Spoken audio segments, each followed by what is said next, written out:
তো আমার কিন্তু ব্যক্তিগত একটা ইচ্ছা আছে দাদা, এই শত অনুজ্ঞা ব্যাপারে তার কি মানসিক প্রক্রিয়া, মানসিক স্তর তার কি প্রভাব পড়ে, এই প্রসঙ্গ নিয়ে দাদা আপনি আলোচনা রাখবেন। মাঝে মাঝে একটু বিরোধ দিলে আমি যে প্রশ্নগুলি আসছে আমার কাছে এগুলি অন্ততপক্ষে আমি আপনাকে জানিয়ে দিব।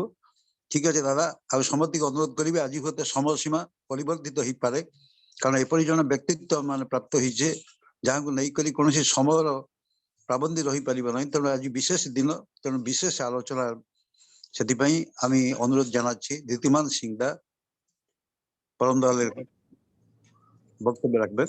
ধীতিমান দা। জয় গুরু। জয় গুরু দাদা।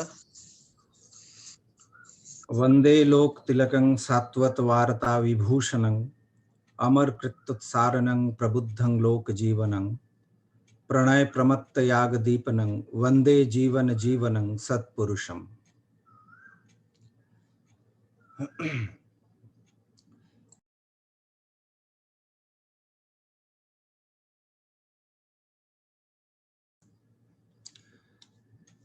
तो आप लोगों के बीच फिर से गत सप्ताह संडे को था आप लोगों के साथ, फिर से ये सौभाग्य मिल गया।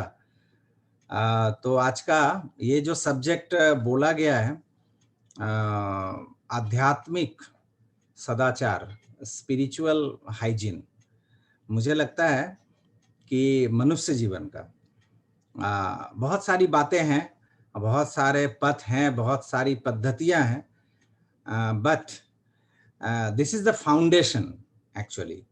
अगर मैं बोलूं कि अल्टीमेटली स्पिरिचुअल हाइजीन एक ऐसा चीज है जो कि आप चाहिए या ना आप चाहें या ना चाहें, आपको एक ना एक दिन इस स्पिरिचुअल हाइजीन पे आना ही पड़ेगा। कोई भी किसी तरह से भी सोचे तो इस पे बात तो बहुत सारी है। और चूंकि स्पिरिचुअल हाइजीन की बात आती है तो हम लोग जानते हैं कि हम लोग और दो हाइजीन की चर्चा करते हैं, इट्स फिजिकल एंड मेंटल। तो बट ये जो स्पिरिचुअल हाइजीन है ये फिजिकल और मेंटल हाइजीन का भी फाउंडेशन है कि अगर वो फिजिकल हाइजीन और मेंटल हाइजीन को भी अगर मेंटेन करना चाहते हैं तो उसके पीछे का जो कैटलिस्ट अगर कुछ है तो ये स्पिरिचुअल हाइजीन है। तो मुझे अगर समझना है, अगर इन ए वर्ड या इन ए नटशेल अगर हम छोटी सी बात में स्पिरिचुअल हाइजीन को समझना चाहें बहुत ही सिंपल वे में, तो मुझे सिर्फ एक वाणी ठाकुर जी की आप देखेंगे कि उस वाणी, वो वाणी है you are for the Lord not for others. इसके बाद क्या है, एक you are for the Lord not for others. तो ऐसे बहुत सारे जगह पे मैं इस तरह से चर्चा मैंने किया है, तो तुरंत अगर पूछता हूं कि you are for the Lord not for others और आफ्टर दैट क्या है, तो तुरंत कहते हैं you are for the Lord and so for others. लेकिन नहीं, इसके बाद जो पॉइंट है वही स्पिरिचुअल हाइजीन का मूल है। You are for the Lord not for others, उसके बाद एक कॉमा है, कॉमा मीन्स पॉज। यही साधना का जगह है, यही साधना का स्पेस है, बस उतना सा। You are for the Lord not for others. हमारा जो साधन है, हमारा जो कर्म है, हमारा जो एंडेवर है, बस ये दो लाइन है। ठाकुर हमें कहते हैं you are for the Lord not for others. तुम अपने प्रभु के हो, तुम अपने इष्ट के हो और किसी के नहीं हो। यही साधना है। और उस साधना का बाई प्रोडक्ट, उसका रिजल्ट है सेकंड थर्ड फोर्थ दो लाइन कि you are for the Lord and so for others. But ये थर्ड और फोर्थ लाइन के लिए हमारा चलन नहीं है। हमारा चलन है सिर्फ पहला 2 लाइन के लिए, you are for the Lord not for others. और यही है, ये चीज अगर कंसोलिडेट होता है तो मैं समझता हूं कि वो जो कॉमा है, दिस इज स्पिरिचुअल हाइजीन, कि यहां पे स्टॉप, यही साधना है। वो जो गीता की बात है, मुझे लगता है कि स्पिरिचुअल हाइजीन को अगर फिर वो एक श्लोक में अगर डिफाइन किया जाए तो फिर वही है कि तेषां ज्ञानी नित्युक्तु एक भक्तिर विशिष्यते, प्रियो ही ज्ञानिनो अत्यर्थमहं स च मम प्रियः। तो ये एक भक्ति, ये जो है वन माइंडेड, सिंगल माइंडेड, यही स्पिरिचुअल हाइजीन का से मेन पॉइंट है।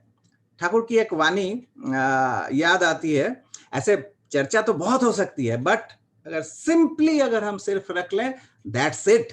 ठाकुर जी की एक वाणी है इस पे, মনের মানুষ থাকলে একটি আর কি কেউ হয়, মনের মানুষ থাকলে একটি আর কি কেউ হয়, চর্যা সেবা চলতে পারে आचरणे किंतु नয়।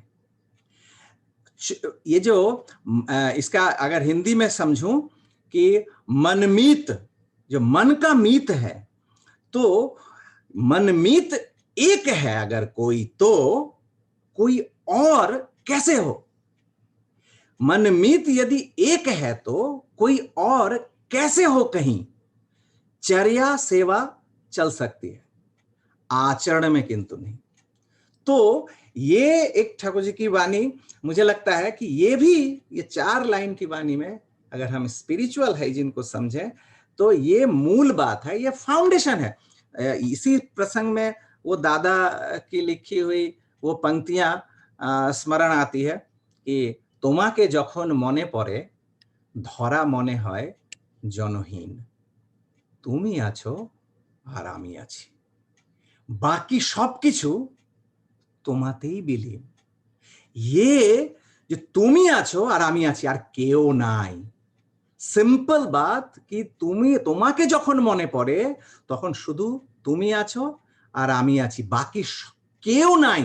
আর যদি বা কিছু থাকে সেটা সম্পূর্ণভাবে তোমার মধ্যেই দেখি, তোমার মধ্যেই পাই, তোমাকে দিয়েই পাই, কিন্তু কোনো কিছু পাওয়ার আশায় নাই, শুধুমাত্র তোমাকেই পাই।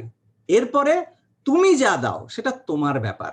वही कर्मण्यवाधिकार से मां फलेसु कदाचन, ये बोलना बहुत आसान है, लेकिन हम लोग तो कुछ ना कुछ एक्सपेक्टेशन, कुछ ना कुछ रह जाती है, आकांक्षाएं। बट ठाकुर कहते हैं कि उसमें एक वाणी और ठाकुर जी का स्मरण हो आता है, मैं क्या बोलूं, जो ये एक एक वाणी जो है ना, वो सिंपल, वो एक ही वाणी को लेकर अगर हम चलें, ठीक ठीक ये करें, सब कुछ आ जाता है। ঠাকুরের একটা বাণী, ঠাকুর বলছেন যে যে বলে আমি অমুককে অমুককে ভালোবাসি, সে কাউকেই ভালোবাসে কিনা সন্দেহ। যে বলে আমি অমুককে অমুককে ভালোবাসি, সে কাউকেই ভালোবাসে কিনা সন্দেহ। আর যে বলে আমি অমুককে ভালোবাসি, সে ছাড়া আমার কোনো স্বার্থ নেই, সে তাকে ভালোবাসতেও পারে, সে দুনিয়াকে ভালোবাসলেও তার জন্য ভালোবাসে, ভালোবাসায় শরিক নাই। जो कहता है मैं अमुक से प्रेम करता हूं, वह किसी से भी प्रेम करता है कि नहीं संदेह है। और जो कहता है मैं अमुक से प्रेम करता हूं और उसे छोड़कर मेरा कोई भी स्वार्थ नहीं है, वह उससे प्रेम कर भी सकता है, वह दुनिया से भी प्रेम करने पर भी सिर्फ उसके लिए ही करता है। प्रेम में कोई शरीक नहीं होता, शेयर होल्डर नहीं होता। हम करते हैं क्या? हम अगर साधारण रूप से अपने अगर जीवन यापन को देखें तो हर कुछ मेरा है, मेरी पत्नी है, मेरे बच्चे हैं, मेरा बिजनेस है, मेरी नौकरी है, मेरा पैसा है, मेरा घर है, मेरा बारी है, सब गाड़ी वारी एवरीथिंग, सब कुछ है मेरा।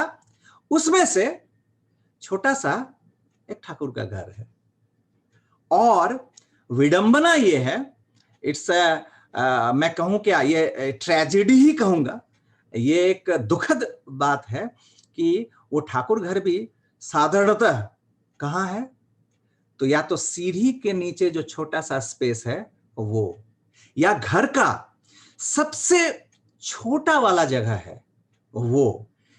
तो ये अगर देखें, वो पूजा का घर हम कहाँ करते हैं, वहां जो सबसे जो मिनिमम में जहां चल जाए। तो आप देखिए कि हर कुछ को करके उसमें से छोटा सा स्पेस हम ठाकुर के लिए निकाल लेते हैं। तो यहीं पे स्पिरिचुअल हाइजीन को सबसे बड़ा धक्का लगता है। तो यहां पर है कि सब कुछ प्रिय का है, मेरा एवरीथिंग, पूरा घर, मेरा पूरा संसार वो मेरे प्रिय का ही है, उसमें मुझे छोटा सा स्थान मिला है। ये चीज अगर मेंटेन होता है, दैट इज स्पिरिचुअल हाइजीन। तो इस पे एक और ठाकुर जी की वाणी, लगातार इसी प्रसंग पे एक वाणी है ठाकुर जी की कि যখনই কেউ বলে আমি একে ভালোবাসি খুব আর ওকেও খুবই ভালোবাসি, যখনই কেউ বলে আমি একে ভালোবাসি খুব আর ওকেও খুবই ভালোবাসি, তখনই সে বলে দেয় আমি প্রয়োজনের জন্য অনেককেই ভালোবাসি, কারো ভালোবাসায় আমি উৎসর্জিত নইকো। আবার যখনই কেউ বলে আমি অমুককে ভালোবাসি, তার প্রিয় যারা তাদিগকেও আমার খুবই ভালো লাগে, দুনিয়ার যা কিছু তার প্রয়োজনীয় মঙ্গলকর সবই আমার প্রিয়, এমনতর একজনের জন্য বহুকে ভালোবাসা এটাই সম্ভব ও স্বাভাবিক। আবার যদি কেউ বলে আমি একজনকেই ভালোবাসি আর দুনিয়ার কাকেও ভালোবাসি না, তার মানে হচ্ছে সে একজনকে ভালোবাসে কিনা সন্দেহ।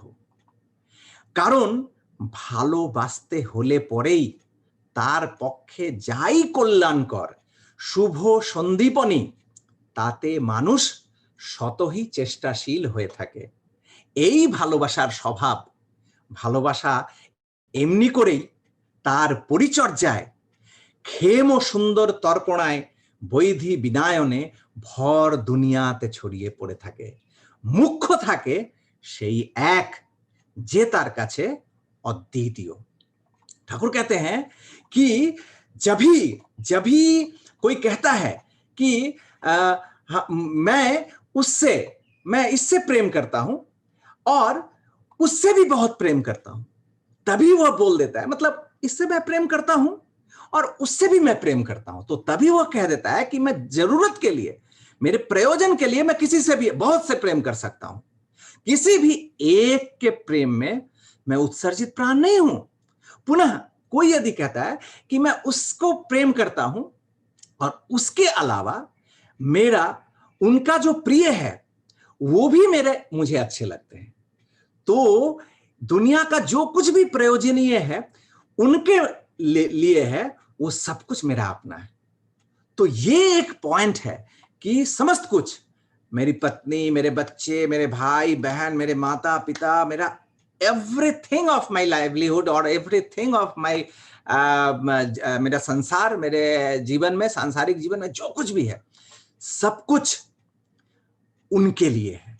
अगर उनके सपोर्ट में है, उनके पूरन में है, वो सब कुछ मेरा प्यारा है। क्यों प्यारा है ना, ये सब कुछ उनकी ही सेवा में लग रहा है। तो एक हिंदी में कहते हैं, जो न राम का वो किस काम का, जो मेरे राम का नहीं वो मेरे किस काम का। तो हनुमान के जीवन में वो जो मोतियों की माला, जब वो जो सीता को देखने गए थे, बहुत सारे जानते हैं उस घटना को, तो वो मोती को, वो जो मतलब वो वैल्यूएबल, वो कीमती, वो जवाहरात, और उसको वो लेकर उसको सब तोड़ रहे हैं, जो इसमें क्या मेरे प्रभु हैं, क्या मेरे इसमें प्रभु का नाम है, और जो नहीं दिख रहा है वो सबको फेंके जा रहे हैं जो। तो जो न राम का वो किस काम का, और ठीक इसका रिवर्स, जो राम का वही मेरे काम का, क्योंकि वो राम का है, मतलब उनका प्रिय अगर कोई है या कुछ भी है तो वो मेरा भी प्रिय है, क्योंकि उसको उसको तृप्त करने के, उसको तुष्ट करने से मेरे प्रभु तुष्ट होते हैं, मेरे प्रभु तृप्त होते हैं।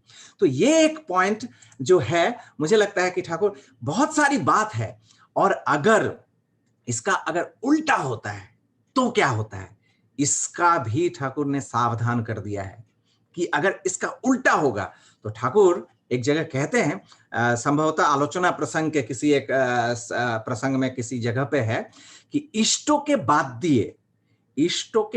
दिए যাকেই বড় করে তুলবে তুমি তোমার জীবনে, এই আসক্তি তোমাকে ধ্বংস করে দেবে। আর তিনি যদি না থাকেন, এই তার বিয়োগ তোমার বুকে শেলের মতো লাগবে। তোমার জীবনে এমন কেউ থাকবে না যাকে আঁকড়ে ধরে তুমি সেই শোক সামলে নিতে পারো। এক কথায়, ইষ্টকে গৌণ করে অন্য কিছু যদি মুখ্য করে চলো, তবে মন্দ পরিণতি অকাট্য। কোনো কর্তব্য তোমাকে ঠেকাতে পারবে না, रेहाई पाবে না তুমি কিছুতেই। ठाकुर कह रहे हैं कि इष्ट को छोड़कर जिसको भी तुम बड़ा बनाओगे तुम अपने जीवन में, यह आसक्ति ही तुम्हारा ध्वंस कर देगी, सर्वनाश कर देगी।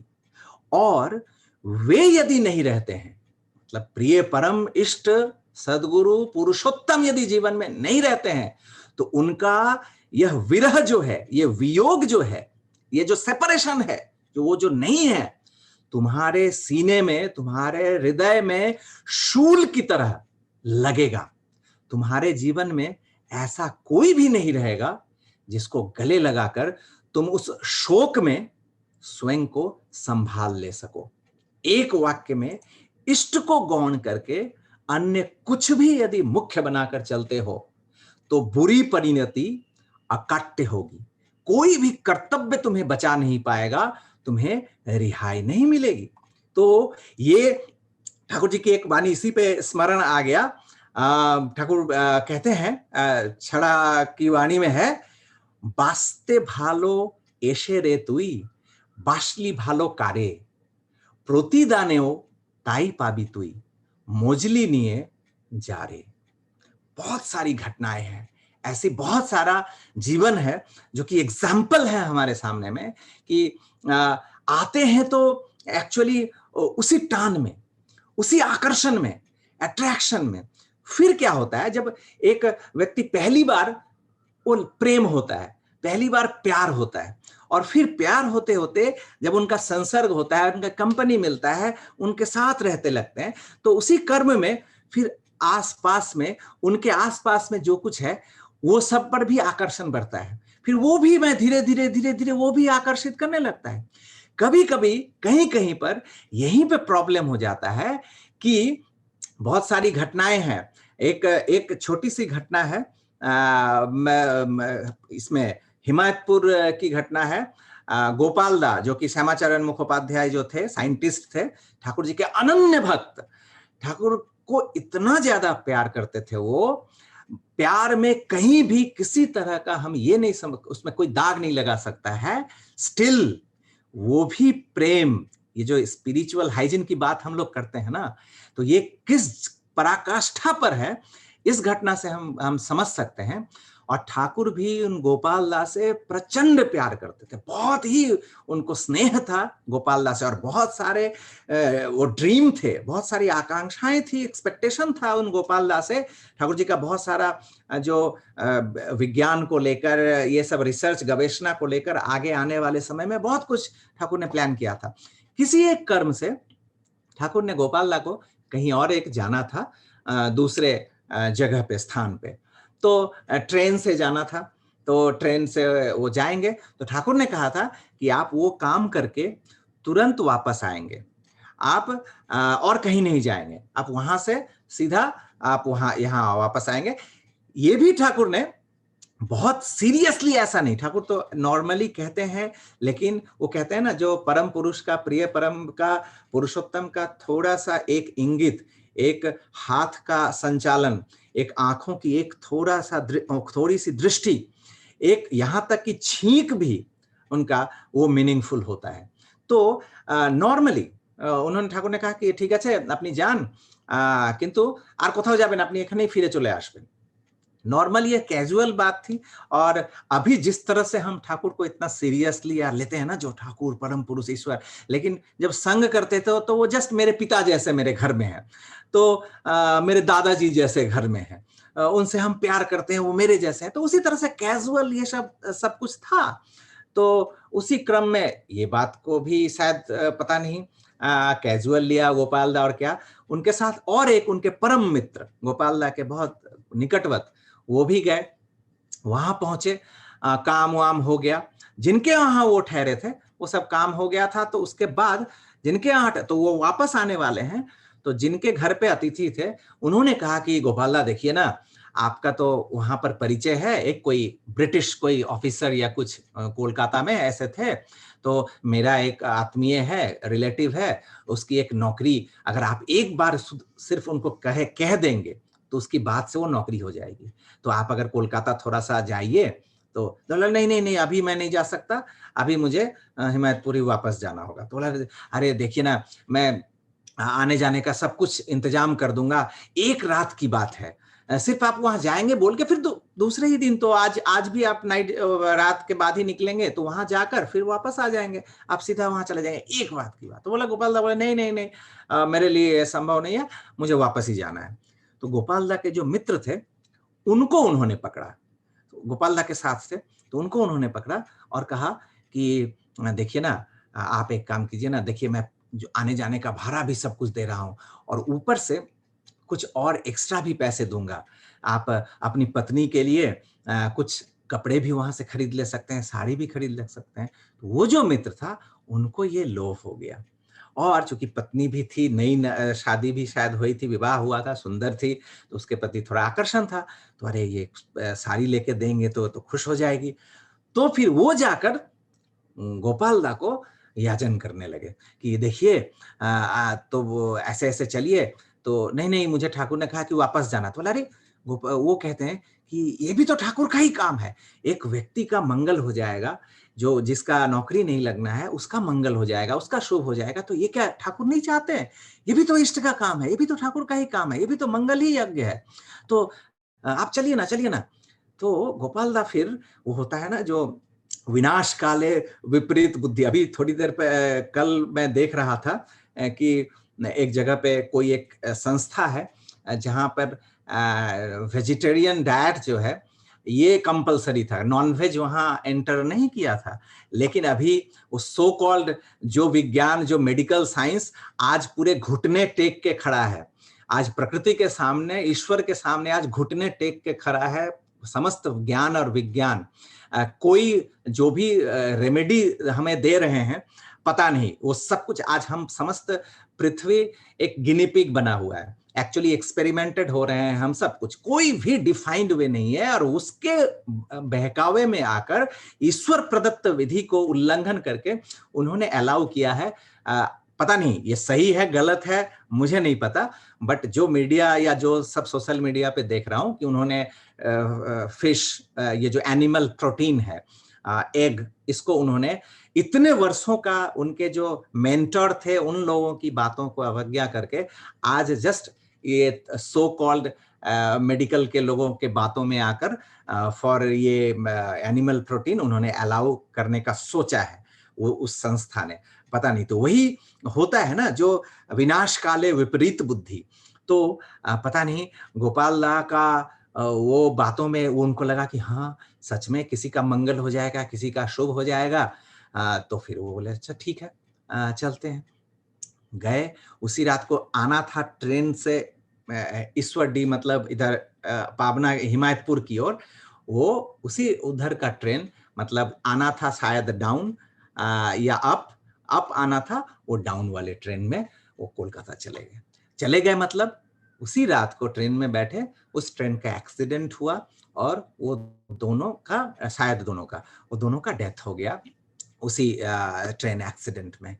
इधर तो ठाकुर के पास खबर आई तो ठाकुर तो एकदम मतलब जैसे कहते हैं ना, जो अपना हृदय का टुकड़ा जो चला जाता है, विलाप कई दिनों तक ठाकुर जी एकदम उस शोक में ये रहे, कोई काम नहीं, सिर्फ गोपाल गोपाल कहते रहते थे। तो आकर अंत में गोपाल दा की माँ जो थी वो आकर ठाकुर के पास आकर कहती है, गोपाली गोपाली कहते थे ठाकुर को, तो कहते हैं कि गोपाली अगर तुम्ही যদি এরকম ভাবে ভেঙে পড়ো তাহলে আমরা কোথায় যাব, तो तुम अगर इस तरह से टूट जाओगे, आप अगर इस तरह से टूट जाएंगे तो हमारा क्या होगा, मैं तो माँ हूं, मैं कहां जाऊंगा, तो आप अब चुप रहिए, आप मत रोइए। ऐसे करके बहुत सांत्वना देने के बाद फिर ठाकुर शांत हुए। बाद में ये जब प्रसंग चला, जो ठाकुर जो ऐसा क्यों हुआ, गोपाल दा तो इतना सब कुछ सही था उनका, वो ये था वो था, तो क्यों उनके साथ ऐसा क्यों हुआ, तो ठाकुर कहते हैं कि गोपाल का मेरे प्रति प्रचंड टान था, बहुत टान था, बट वो जो उसका मित्र था, उस मित्र के प्रति दुर्बलता थी, वीकनेस था, थोड़ा सा एक सॉफ्ट पॉइंट था उस मित्र के प्रति। और उस मित्र का, वो जो मित्र था, उस मित्र की दुर्बलता थी अपने उस पत्नी के प्रति। ये जो लोभ, जो पत्नी को कपड़े मिल जाएंगे, इस लोभ से तो ठाकुर कहते हैं कि प्रचंड वो जो भक्ति या टान भी तनिक सी दुर्बलता, छोटा सा अगर वीकनेस, एक टाइटैनिक जैसा जहाज जो इतना विशाल था, वो इतना अहंग और ईगो था, उसको अपने पे घमंड था, जो निर्माता लोग थे वो जो ये सब कुछ को पार करके चला जाएगा, वो छोटा सा एक आइसबर्ग जो आकर, तो एक नाव को डुबो देने के लिए एक छोटा सा छिद्र ही काफी होता है। तो सुनने में तो दिल कांप उठता है, जो हम लोग चलन के पथ पर पता नहीं दयाल की दया और उनका अहेतुक अगर करुणा दृष्टि ना हो तो सर्वाइवल ही इट्स एट स्टेक, कभी कभी ऐसा लगता है, बट स्टिल कम से कम तो ये जो छोटी सी दुर्बलता है, तो ठाकुर कहते हैं कि वो गोपाल की दुर्बलता छोटी सी थी अपने मित्र के प्रति, उस मित्र की दुर्बलता थी उस अपने पत्नी के प्रति, और यही दुर्बलता जो था जो जीवन से उस मृत्यु की ओर खींच के लेके चला गया और वो जीवन का अवसान हो गया। तो ऐसा यही जो ठाकुर कहते हैं, तो कब किसके लाइफ में होगा, बड़े से बड़े संत, बड़े से बड़े साधक तपस्वी के भी जीवन में ये पल आ सकता है, ये स्खलन, ये च्युति किसी भी वक्त हो सकता है। और इसी को सावधान के लिए ठाकुर वो वाणी जो मैं कह रहा था कि बास्ते भालो एशे रे तुई बासली भालो कारे प्रतिदानेও ताई पाबी तुई मोजली निये जारे, प्यार करने आकर के तुम प्यार कर बैठे किससे, प्रतिदान में भी वही मिलेगा, लिपट गए तुम जिससे। और एक और वाणी ठाकुर कहते हैं कि बासली जारे भालो रे तुई तारे किंतु मिललो ना, অন্য নিয়ে সেই উপভোগ পেতে করলি কল্পনা, তার পাওয়া তোর চাওয়া নিয়ে মনটি হলো জটিলা, বিকৃত তোর টানটি হলো গতি হলো कुटिला, प्यार जिससे तुमने किया उसको तो प्यार मिला नहीं, उपभोग करने की कल्पना किया तुमने किसी और से ही, चाहा जो और पाया जो तुमने, इससे ही मन हुआ जटिला, विकृत हुआ लगाओ गति भी हो गई कुटिला। मतलब मैं जिससे प्यार किया उसको मैं नहीं मिला। अभी लास्ट सेशन में शायद आप लोगों के बीच में ही वो जो एक गाना जो रजनीकांत का गाना था, तो उसमें है कि इतना सब, उसमें एक पंक्तियां थी उसमें कि इतना सब कुछ होते हुए भी तो मुझे जो मैंने जो पाना चाहा सब कुछ मिला। इस संसार जीवन में चलते हुए जो जो मैंने चाहा सब कुछ मुझे मिला, लेकिन तुमको क्या मिला? मैं जिससे प्यार में तुमको जो मैंने प्यार किया, तुम जो चाहते थे वो क्या तुमको मिला? तुमको नहीं मिला। तो हमें जो चाहना होता है वो हम सब कुछ मिल जाता है, लेकिन वो जो चाहते हैं वो उन्हें नहीं मिलता। तो बासली भालो जा रे तुई तारे किंतु मिललो ना, সে কিন্তু আমাকে পেল না। আমি ভালোবাসলাম তাকে, কিন্তু তিনি যে আমাকে মানে एक्सक्लूसिवली जो पाना चाहते थे विदाउट एनी शेयर, बिना किसी शरीक के एक्सक्लूसिव जो हमें पाना चाहते थे, हमने उन्हें क्या दिया? हमने उन्हें खुद का एक टुकड़ा सा दिया। क्योंकि बहुत सारे टुकड़े तो मैं ऑलरेडी बांट चुका हूं, अपनी पत्नी में, अपने भाई बंधु, अपने बच्चों, अपने सब कुछ में बांट चुका, उसमें से छोटा सा स्पेयर उनको दे दिया है। तो यही तो अन्य को लेकर जो उपभोग, एंजॉयमेंट है, उसी में मैं मस्त रहा। तो इससे क्या हुआ? एक कॉन्फ्लिक्टिंग माइंड, यही द्वंद ब्रेन सेल्स में ये एजिटेशन क्रिएट करता है। वो जो वन सेंट्रिक सिंगल माइंडेड नहीं होने के कारण ये जो दोलायमान है, ये द्वंद जो ब्रेन सेल्स का है, इससे ही मन भी जटिल होता है, कॉम्प्लेक्सिव होता है। कॉम्प्लेक्स का वृत्ति प्रवृत्तियों का भी वो अढ़ेल हमारे जीवन में होता है, आधिपत्य, और गति जो है हम लोगों की चलने की गति, वो भी कुटिला। तो ये सब, और ये इसी सब कारण से मुझे लगता है कि ठाकुर ने जो हमें बताया है, और उस पथ पर कंसेंट्रिक, ठाकुर जी की एक ही बात है कि एक और वाणी ठाकुर जी की स्मरण इस बात में आती है कि ভালোবাসে সবাইকে, কিন্তু তা প্রেয় প্রতিষ্ঠা অর্জনে, প্রেয়ার্থকে উপচয়ী করবার জন্য। প্রিয়কে যে ভালোবাসে, ভালোবাসা তাতেই আনত হয়ে ওঠে, কিন্তু প্রিয় যেখানে দ্বিত্ব লাভ করে, यही मैं कह रहा था कि डुएल, ये जो मस्तिष्क में जो ये इरिटेशन होता है, यही द्वित्व के कारण। ठाकुर कहते हैं कि কিন্তু প্রিয় যেখানে দ্বিত্ব লাভ করে, দ্বিত্ব, সেখানে সে নারাজ, নিভে যায়। আর মানুষ এই হিসাবেই বলে থাকে ভালোবাসা ईर्षा परायण। प्रेम सभी से प्रेम करता है, किंतु यह प्रेय प्रतिष्ठा अर्जन हेतु, प्रेय की प्रतिष्ठा के लिए सबसे प्रेम करता है। प्रेयार्थ को उपचयी करने के लिए, प्रेय का इंटरेस्ट जो है, प्रेय जो चाहते हैं उसी को उपचयी बनाने के लिए वो समस्त संसार के प्रति, संसार के समस्त कुछ को अपने नजदीक लेता है। प्रिय से जो प्रेम करता है, प्रेम उसमें ही आनत हो पड़ता है, किंतु प्रिय जहां द्वित्व लाभ करता है, जहां पर वो जो स्थान है प्रिय का, उस स्थान पर अगर और कोई आकर बैठना चाहता है, वो जो, किंतु प्रिय जहां द्वित्व लाभ करता है, वहां वह नाराज हो जाता है, बुझ जाता है। और लोग इसी कारण से कहते हैं कि प्रेम जो है वो ईर्ष्या परायण होता है। और एक इसी विषय पर ठाकुर जी की एक वाणी है आदर्श विनायक में, जो ईश्वर प्रकृति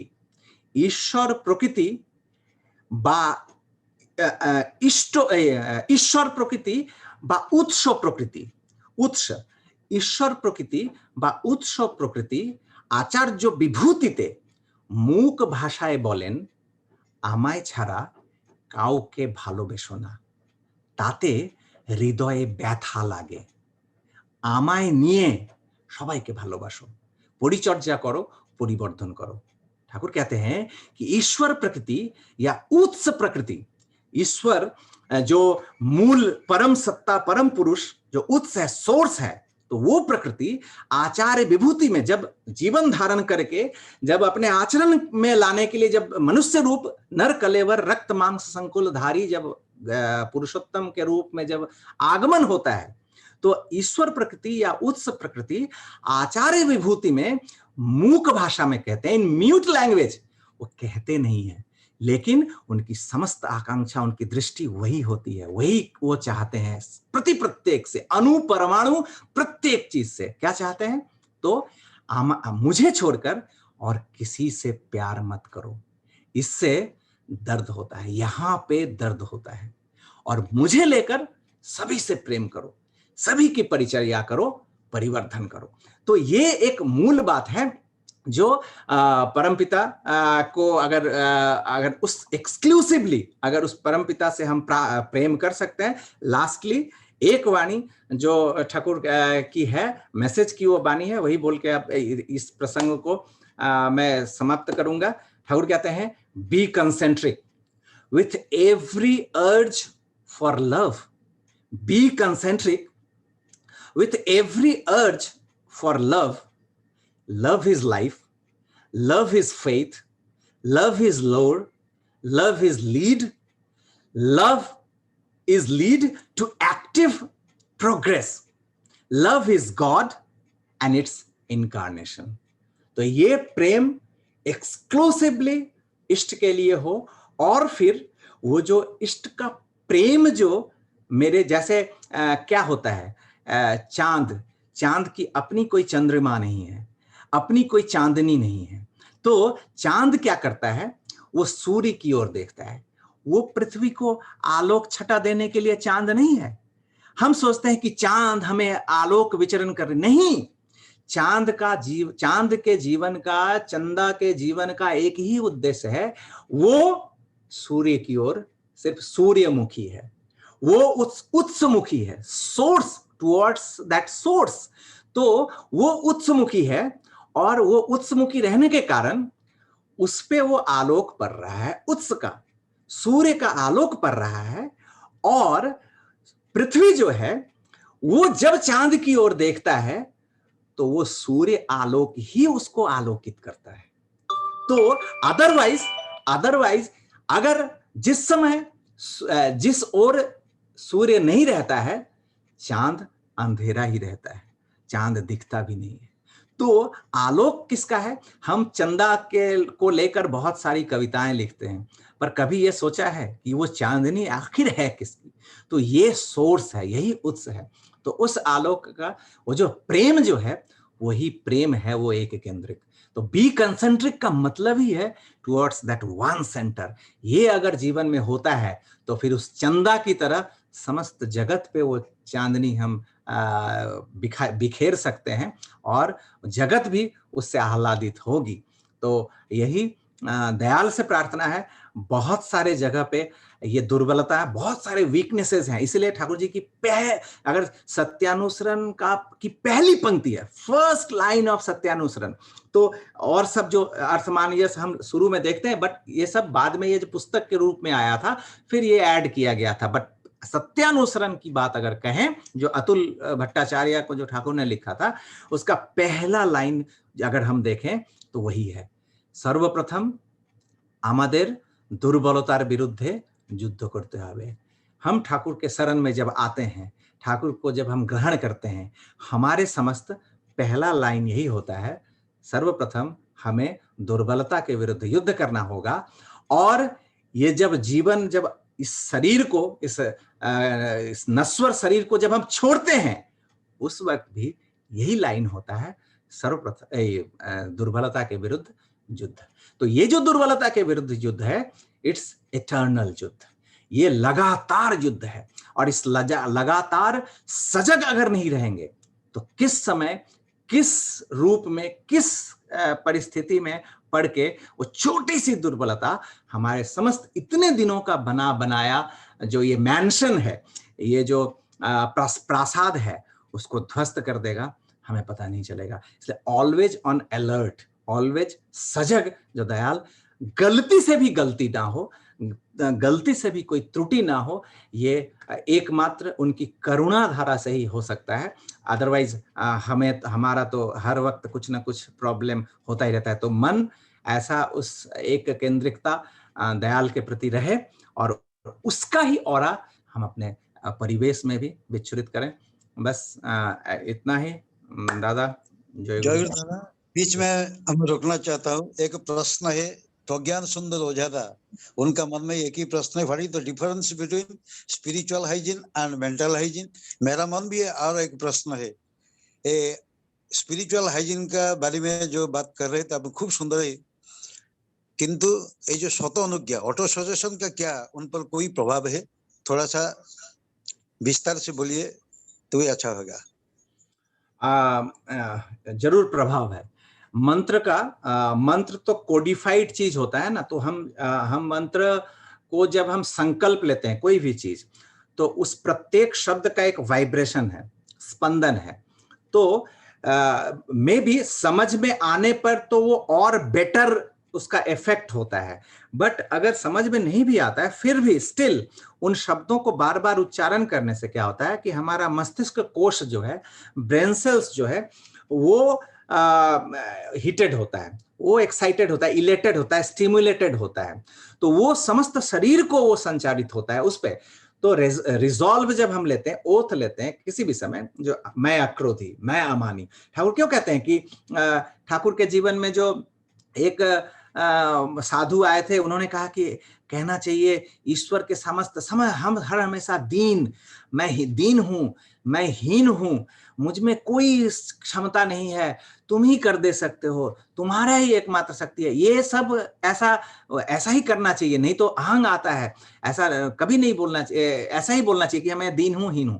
तो ठाकुर तो नेचुरली वो कहते हैं ना, जो वो इतने सरल हैं कि जो देता है उसको ही वो ले लेते हैं, फिर बाद में उस पर जो इफेक्ट होता है तो फिर उससे ये करते हैं। तो मंदो भालो पूजार डाली, तारी पाए डाली, तो एकमात्र वही तो है संसार में, नहीं तो कौन मेरा सब कुछ। वो जो हेम कवि की बातों में कि आप कहते हैं आश्रय, ठाकुर ने आश्रय नहीं दिया, और मैं हेम कवि किसी का आश्रय का मोहताज नहीं है। प्रश्रय बोलिए, प्रश्रय, ठाकुर ने मुझे प्रश्रय दिया है। तो कौन ऐसा संसार में जो मेरा सब कुछ प्रश्रय सहन कर लेगा? एकमात्र वही है जो सब कुछ सहन कर लेते हैं। तो उस साधु ने जब कहा कि ऐसा, ठाकुर ने उसी तरह से शुरू किया। ऐसा ठाकुर कहते हैं, पता नहीं, ये सब तो लोक शिक्षार्थ उनका जीवन होता है। तो कई दिनों तक वैसा करने से ठाकुर का एक तरह से कॉन्फिडेंस लूज हो गया, जो अपने ऊपर ही एक दुर्बल छा गया। वो कहीं किसी से आंख मिलाकर बात नहीं कर सकते थे, सहारा हमेशा खुद को। फिर एक दिन जाकर पद्मा नदी के किनारे बांध पे खड़े होकर चिल्ला कर कहते थे कि मैं परम पिता का संतान हूं, मुझ में कोई दुर्बलता नहीं है, मैं साहसी हूं, मैं वीर हूं, मुझ में समस्त क्षमता है। तो फिर धीरे धीरे धीरे धीरे वो जो मेलैंकोली टाइप ऑफ एक स्टेट था, वो धीरे धीरे चला गया। तो ये जो संकल्प है, ये जो बोलना, जो मैं अक्रोधी, मैं अमानी, मैं निरलस, ये प्रतिदिन जो हम उस संकल्प के साथ अगर हम बोलते हैं, तो उसका भी मेरे मस्तिष्क पे प्रभाव पड़ता है। बट उसके साथ साथ अगर कर्म में नहीं होता है, तो फिर उसका इफेक्ट धीरे धीरे वो ब्लंट होता जाता है। ब्रेन सेल्स भी जो है, वो जो कहते हैं ना, जो motor sensory coordination, motor nerve elated होता है, स्टिमुलेटेड होता है, और उसको परमानेंसी चाहिए कि वो इंस्टिंक्ट बन जाए, अभ्यास बन जाए, नॉर्मल हो जाए। और वो तभी होगा जब मोटर नर्व एक्टिवेट होगा। सेंसरी नर्व ने उसको इंपल्स दिया, उसके साथ साथ अगर एक्टिवेट नहीं हुआ, तो ये दोनों मिलकर इंस्टिंक्ट नहीं बनता है, अभ्यस्त नहीं होता है। हम पलक झपकाते हैं, हम सांस लेते हैं, ये सब इंस्टिंक्ट बन चुका है। क्यों? न कभी ये सेंसरी नर्व ने एक बार सांस लिया था, उसको मोटर नर्व ने बार बार लेने की कोशिश की थी। और यही मिलियंस ऑफ ईयर्स में इवोल्यूशन के इस प्रोसेस पे आज जनरेशन आफ्टर जनरेशन ये इंस्टिंक्ट बन चुका है।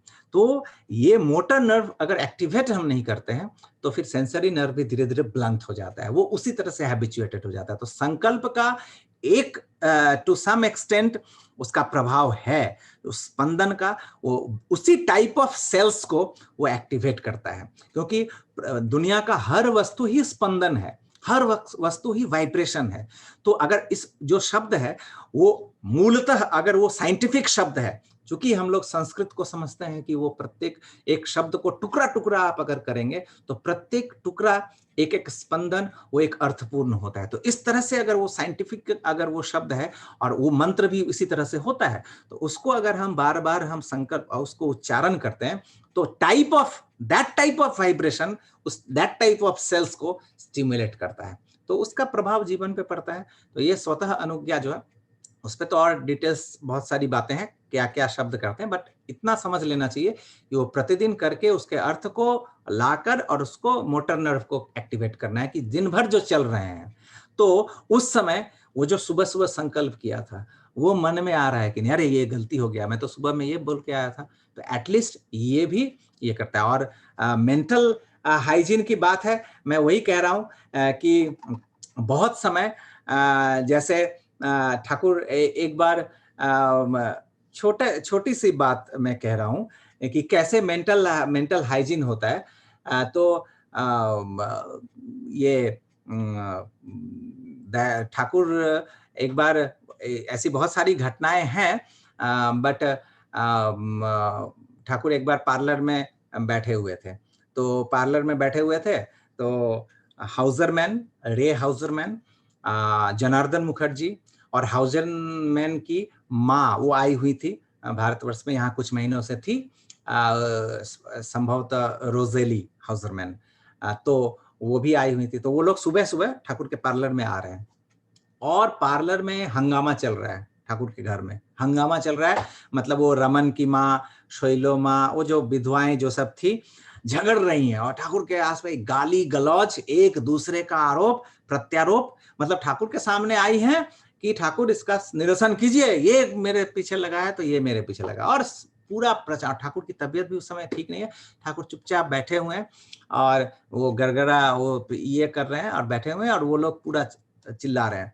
ये 4-5 लोग आए, पार्लर में एंटर करने जाएंगे तो देख रहे हैं यहाँ तो माहौल ही कुछ अलग है। और हाउजरमैन की जो माँ थी वो तो नई आई थी, हालांकि हो गया था कुछ दिन यहाँ रहते हुए, स्टिल ऐसे माहौल से वो एकस्टम नहीं थी।